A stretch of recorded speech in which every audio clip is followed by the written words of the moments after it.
Hi 56, Mr. K here, and today we're going to take you through how to structure your conclusion for our persuasive piece, Save Our Habitat.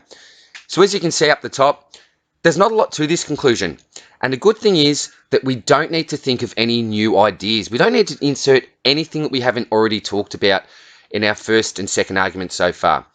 So the sequencing vocab, how I'm going to start my paragraph is with to reiterate. I'm then going to restate my contention using some persuasive vocab. I'm going to say that I firmly and strongly agree. So I'll do that as soon as I've used that sequencing vocab. I'll then briefly restate my two big ideas, which are animal welfare and health and safety. And then I'll link back to my original anecdote. And I'm going to be talking about animals living freely and happily. Because remember, my original anecdote was all about that machinery that was destroying and devastating the animals' habitats. So I'm going to link back to that now, but look at that in a really positive way about them living happily and freely. And then what I'd recommend for your coda is just to do a quick Google search for a quote about home, maybe a famous quote about home. You will find some lovely quotes there, so just do a Google search. You can even click on the images tab once you've done that, and it will come up with some images with some lovely quotes. Or else you can click on some websites like Quora, I know are some really good ones.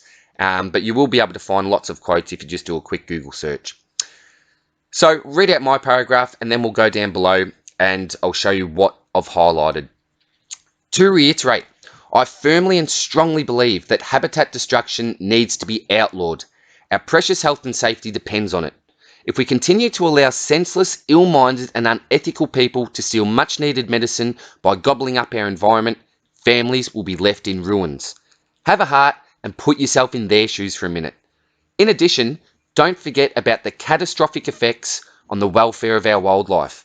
Our amazing, alluring and adorable animals are not only losing their homes, but they are also losing their lives. Just thinking about it leaves me in tears. Now reimagine a family of cuddly and content koalas luxuriously laying in their lofty abode without a care in the world. That paints a much better picture on Mother Nature's canvas.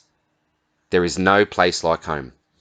So you can see that's a pretty famous quote there. There is no place like home. I'm sure that you can think of another one or find another one. So let's go through it now. Have a look at what I've highlighted and why. You can see that I've highlighted to reiterate. That was my sequencing vocab. And as I said before, I'm then going to go straight into my contention using that persuasive vocab. So I firmly and strongly believe that habitat destruction needs to be outlawed. I've then linked to my first big idea, which was health and safety. And then down below, you can also see how I've linked to animal welfare there. I haven't said animal welfare, but the welfare of our wildlife, that infers that we're talking about, obviously, our animal welfare. I've also highlighted this section here. Now reimagine a family of cuddly and content koalas. As I said, I was going to link back to my original anecdote in my introduction and focus on a really positive outcome there. You can see that I've got lots of red words there as well, along with some of our green words there. Remember, I'm trying to describe my animals in a really positive way. That's why I'm using these green words. And then I'm trying to describe the people that do not agree with me in a really negative way. So things like unethical, ill-minded, and senseless. You can see that I've also included some powerful strategies there with some repetition, some power of three, some personification there as well.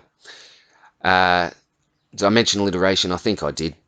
So you can see how I've also included some powerful strategies there. I haven't gone overboard with them, okay, but I've just sprinkled them in to ensure that my conclusion remains powerful, okay, along with making sure that I include everything that I need to structure-wise there as well.